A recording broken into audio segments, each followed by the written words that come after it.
Topic जो हमारा है वो है वार with the Marathas. From the late 18th century, the company also sought to curb and eventually destroy Maratha power. तो जो 18th century का जो लास्ट का पड़ाव था वहीं से ब्रिटिशर्स क्या ऑब्जर्व कर रहे थे, कंपनी ऑब्जर्व कर रही थी कि मराठा पावर्स ये जो काफ़ी ग्रो कर रही है ना, वो चाहते थे कि इसको डिस्ट्रॉय कर दे। With the defeat in the third battle of Panipat जो कि हुआ था 1761 में, Marathas dream of ruling from Delhi was shattered. आप में से कितने लोग जानते हैं थर्ड बैटल ऑफ पानीपत के बारे में? तो 1761 में ये तीसरी लड़ाई हुई थी। थर्ड बैटल ऑफ पानीपत इसे क्यों कहते हैं?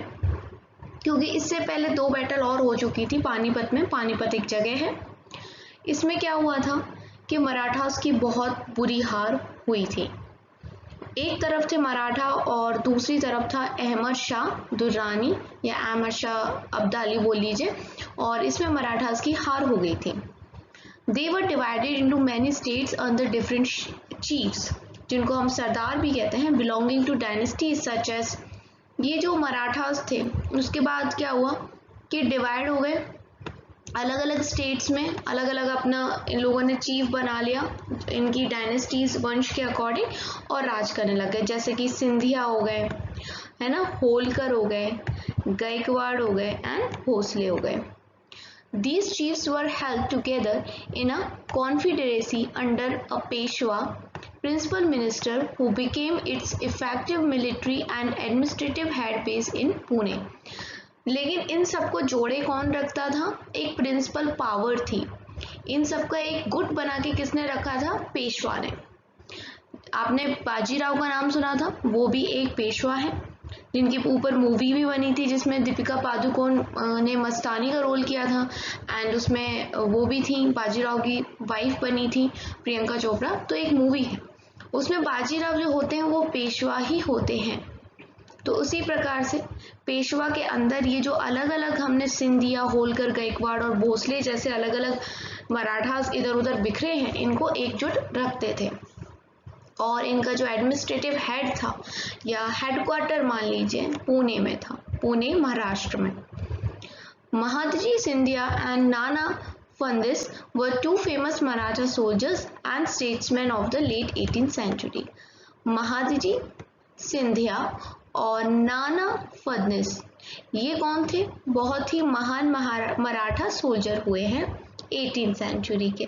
The Marathas were subdued in a series of war. In the first war that ended in 1782 with the Treaty of Salbai, there were no clear victor.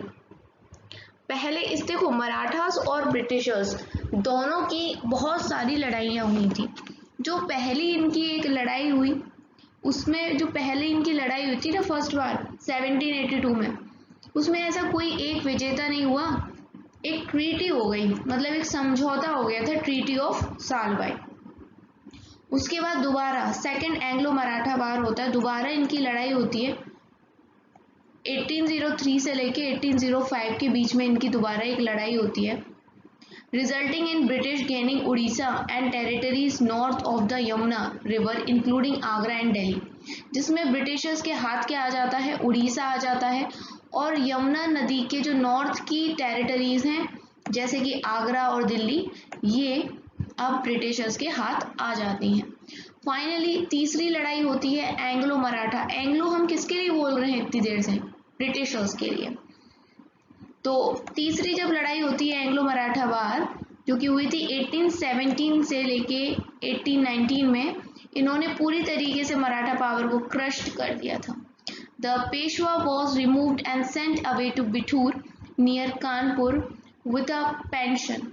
और इसी के जरिए क्या किया था? जो पेशवा थे, जो पुणे में एडमिनिस्ट्रेटिव जिनका हेड हुआ करता था, वो पेशवा का जो बहुत ही प्रेस्टिजियस पोजीशन थी, उनको क्या कर दिया था?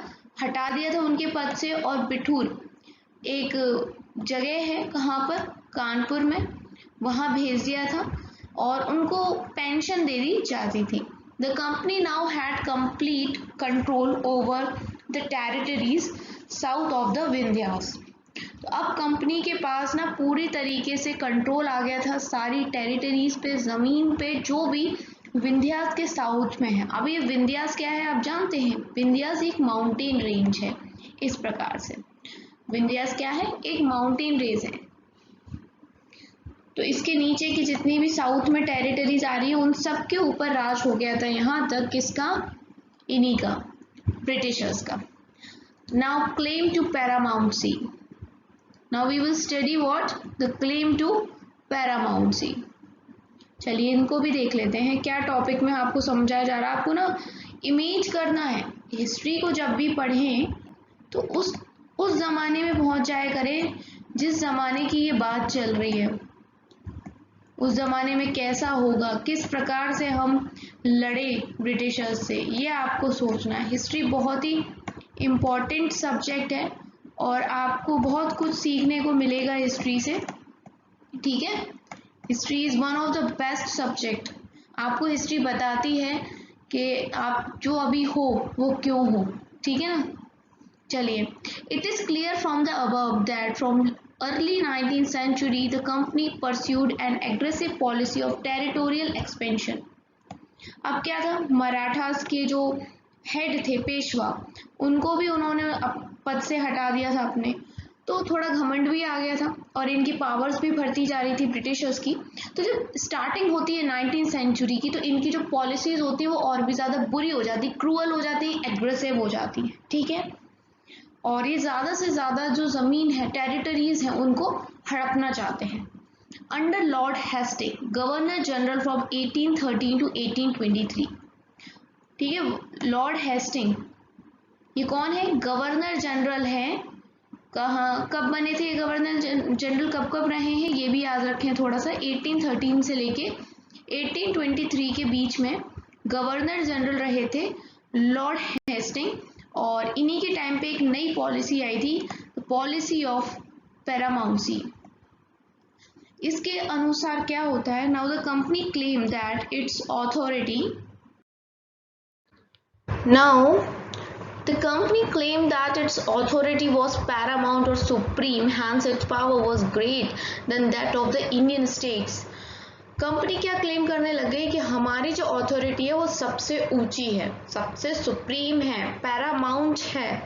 तो जो बाकी जितने भी इंडियन स्टेट्स हैं, जहाँ पर भी राजा अभी हैं, वो सब हमारे अंडर में हैं और हम सबसे ऊंचे हैं, सुप्रीम है। और उसी के लिए वर्ड आता है पैरामाउंट, ऊंचा, शिखर। और इसके लिए उन्होंने बहुत कुछ किया, अपनी जो इंटरेस्ट हैं, अपने लाभ पाने के लिए, है ना, बहुत कुछ किया। लोगों को डराया, धमकाया, ताकि वो ज़्यादा से ज़्यादा जगहों पे कब्जा कर सकें। और इसी प्रकार से इनकी प्रोसेस चलती रही। लेकिन हर इंसान जो ये चीज़ें हैं उनको नहीं सहन करता, बहुत जगहों से आवाज़ उठने वाली थी। अब लोग थोड़ा जानने लगे थे और आवाज़ उठाने लगे थे। बहुत लोग आए हैं सामने जिन्होंने मास मूवमेंट चलाए हैं, मास लीडर्स आए हैं हमारे सामने। उनमें से एक थी रानी चन्नम्मा, जो कि किटूर की थी, जो कि आज के टाइम पे कर्नाटका में है। इन्होंने एंटी ब्रिटिश रेजिस्टेंस मूवमेंट चलाया था, यानी कि ब्रिटिशर्स के विरोध में एक आंदोलन चलाया था। लेकिन इनको 1824 में क्या कर लिया, क्या करेंगे वो ब्रिटिशर्स, कर क्या सकते हैं, गिरफ्तार कर लिया। और फिर इनकी मृत्यु हो गई जेल के अंदर 1829 में। बट इनके आंदोलन को फिर किसने उठाया? रैयन्ना ने, जो कि एक पुअर चौकीदार थे संगोली के किटूर में ही। और ये विरोध को आगे लेके गए। उसके बाद देखिए, with the popular support he destroyed many British camps and records। और लोगों के सपोर्ट से उन्होंने क्या करा, जो ब्रिटिशर्स के बहुत सारे कैंप लगे हुए थे और जो भी इनके रिकॉर्ड्स थे सारे इन्होंने खराब कर दिए, बर्बाद कर दिए। He was caught and hanged by the British in 1830। लेकिन क्या हुआ कि ये भी पकड़े गए और इनको फांसी की सजा सुना दी 1830 में। You will read more about several cases of resistance later in the book। और ये बुक है जिसमें हम अपने मॉडर्न इंडिया जो पढ़ रहे हैं तो बहुत सारे नेशनल मूवमेंट्स भी आएंगे और बहुत सारे ऐसे मास लीडर्स निकल के आएंगे जिन्होंने हमें आज़ादी दिला दी। आज जो हम घर में बैठे हैं और लैपटॉप और फ़ोन चला रहे हैं ना बिना किसी टेंशन के, तो वो इन्हीं लोगों के द्वारा हम ये चला पा रहे हैं। तो रिस्पेक्ट करिए इन लोगों की और दिन में एक बार तो याद कर ही लिया करिए, क्योंकि अगर इन्होंने कुछ ना किया होता तो आज पता नहीं हम होते भी कि नहीं होते, गॉड नोस। ठीक है, तो ग्रेटिट्यूड हमेशा दिया करो। In the late 1830s, the East India Company became worried about Russia. क्या होता है 1830 में कि थोड़ा सा ये चिंतित हो जाते हैं किसको लेके, रशिया को लेके, क्योंकि इनको ऐसा लगता है कि रशिया बढ़ता जाएगा और वो इंडिया में भी आ सकता है। मतलब एशिया में ही तो इंडिया है, तो एशिया क्रॉस करके कहाँ आ जाएगा, ये इंडिया में आ जाएगा नॉर्थ वेस्ट से, नॉर्थ वेस्ट साइड से। और हमारे नॉर्थ वेस्ट साइड में प्रेजेंट डे में क्या है, अफगानिस्तान, पाकिस्तान। तो इसीलिए इस डर के मारे इन लोगों ने क्या किया, सिक्योरिटी की वजह से कि सिक्योर रहे हमारा जो नॉर्थ वेस्ट साइड है इंडिया का, और हम ही यहाँ से इंडिया पे मतलब शासन करते रहे, रशिया ना आए, इस डर से इन्होंने क्या करा कि काफ़ी सारी लड़ाइयाँ करी अफगानिस्तान में। कब से कब, 1838 से 1842, और वहाँ पर इनडायरेक्ट कंपनी रूल इस्टेब्लिश कर दिया।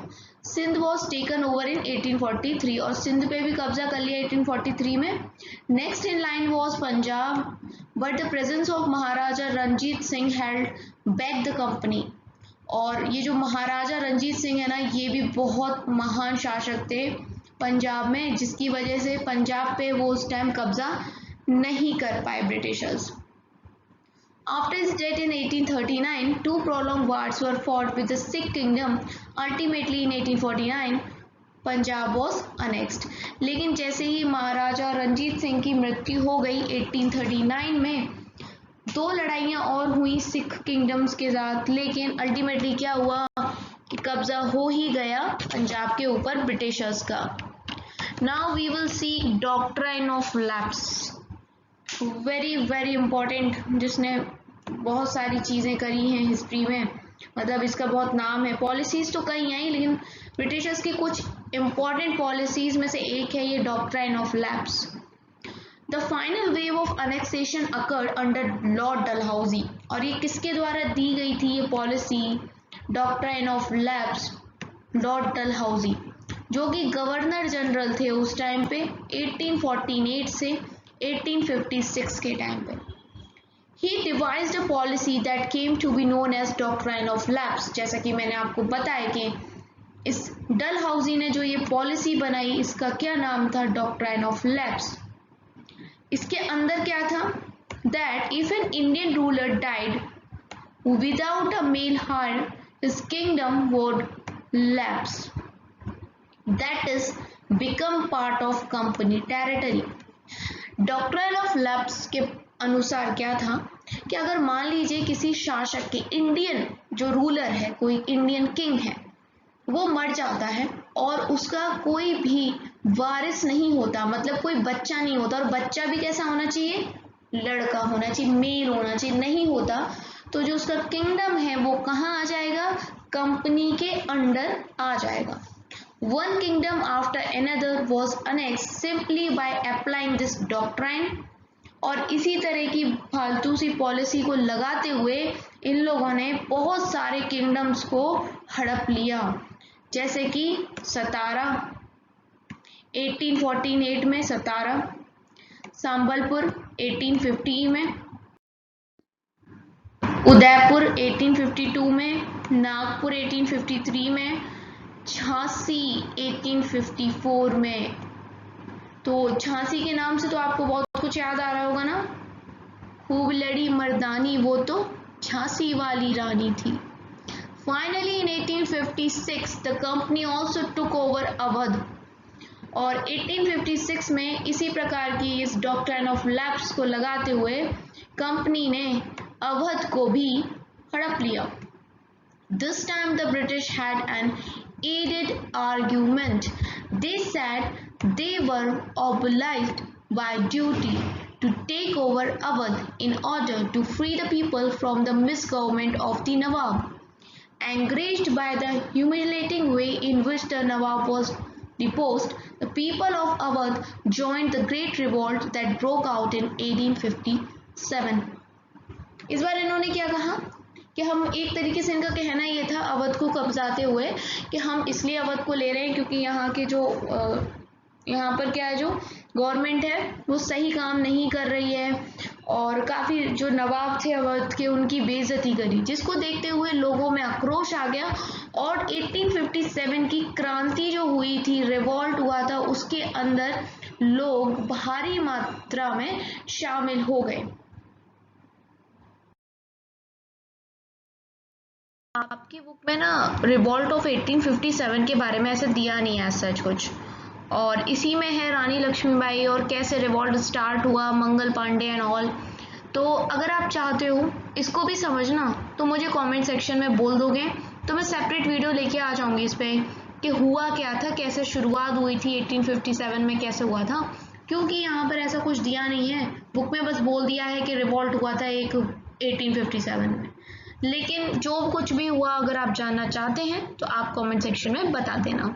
वीडियो कैसा लगा ये भी बता देना साथ में, और अच्छा तो लगा ही होगा, मुझे ऐसा लगता है, लाइक कर देना, ठीक है, और चैनल पर नए हो तो सब्सक्राइब कर देना। मिलते हैं नेक्स्ट वीडियो में।